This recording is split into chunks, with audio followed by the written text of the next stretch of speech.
20-21 തീയതികളിൽ സംയുക്ത trade union സംഘടിപ്പിക്കുന്ന ദേശീയ പണിമുടക്ക് വിജയിപ്പിക്കണമെന്നാവശ്യപ്പെട്ടുള്ള സമരപ്രചരണ ജാഥയ്ക്ക് ബുധനാഴ്ച ചടയമംഗലത്ത് സ്വീകരണം നൽകി.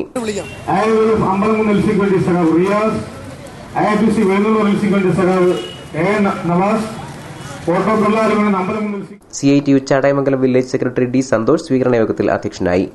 ജാഥ ക്യാപ്റ്റൻ ആർ സഹദേവന് വിവിധ ട്രേഡ് യൂണിയൻ ഭാരവാഹികൾ സ്വീകരണം നൽകി. AITUC Chadayamangalam village secretary S Baburaj സ്വാഗതം പറഞ്ഞു. BMS നേതാവ് PK മുരളീധരൻ പിള്ള, AITUC സംസ്ഥാന secretary H Rajeevan, KTUC B നേതാവ് കലയപുരം ശിവൻപിള്ള എന്നിവർ സംസാരിച്ചു. സമീപനങ്ങളാണ് ഈ ഗവൺമെന്റ് സ്വീകരിക്കുന്നത്. അവർക്ക് വേണ്ടി ലക്ഷക്കണക്കിന് കോടി രൂപയുടെ ആനുകൂല്യങ്ങൾ, ഇളവുകളാണ് നൽകുന്നത്. അവരുടെ സ്ഥാപനങ്ങളിൽ പണിയെടുക്കുന്ന തൊഴിലാളികൾ 90% കരാർ തൊഴിലാളികളാണ്. സ്ഥിരം തൊഴിലാളികളുടെ ആനുകൂല്യങ്ങളും ശമ്പളവും ഒന്നും അവർക്ക് ലഭിക്കുന്നില്ല. ഈ സമരത്തിലൂടെ നമ്മൾ ആവശ്യപ്പെടുന്ന പ്രധാനപ്പെട്ട ഒരു കാര്യം, ആ തൊഴിലാളിക്കും മാസശമ്പളം, സ്ഥിരം ശമ്പളവും മറ്റാനുകൂല്യങ്ങളും ഉറപ്പുവരുത്തുന്ന സാഹചര്യം ഉണ്ടാകും. News bureau, Chadayamangalam.